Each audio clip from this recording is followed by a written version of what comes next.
History 3560, Behind the Scenes in Archives and Rare Books, students pick a rare book that they think would be an asset to U of G's archives and special collections, and as a class, choose which ones to purchase. Here are some of the students and the books they chose. The book that I have here is The Trial of Charles Angus. The book is essentially stating a trial that happened in 1808, where a Scotsman named Charles Angus was charged with killing his nanny and his wife's half-sister as well. And overall, the whole case was extremely interesting. There's a lot of twists and turns that go on in the case. I chose A Holiday House, a series of tales by Catherine St. Clair, because it seemed like it fit in the collections that we have, and the illustrations in it are really interesting. They're by a company called Lazar's Lithography.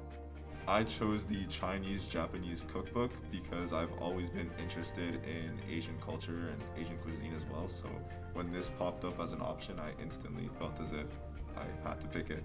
Well, I chose this book because I thought it would kind of be cool to compare and contrast different ingredients from 1902 and then maybe a 2021 cocktail.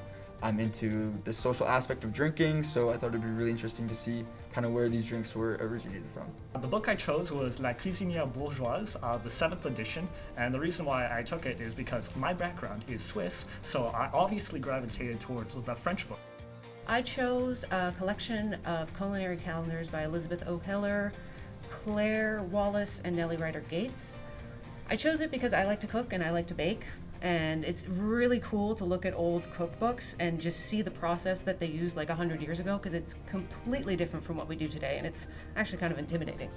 Oh, it was really interesting actually getting to work with these kind of books. Before, I had no idea the whole process that went about for universities and other institutions purchasing books and all the steps that went along with it. So it was really interesting getting the opportunity to do this. I learned so much regarding that process. The thing that I found most interesting was about the rare books and rare book sellers, and it actually made me want to maybe go into MLIS. I really enjoyed finding this book, looking through it. I actually found a couple recipes. I made some too, so I guess what I took from it was a couple other dishes that I can continue to make in my future now. The barrier from old French can be a little bit difficult to read. That was one of the toughest things I had to get through, because even though I can speak the type of language that they spoke, it's an old type of French, which was very difficult to be able to get information from that. I learned a lot about the accessibility of information and knowledge, and the large amount of work that archivists and librarians do to make that information accessible to us and keep it accessible. This course helped me with my own research skills, learning about the other side of things. I learned how to make a bunch of different drinks.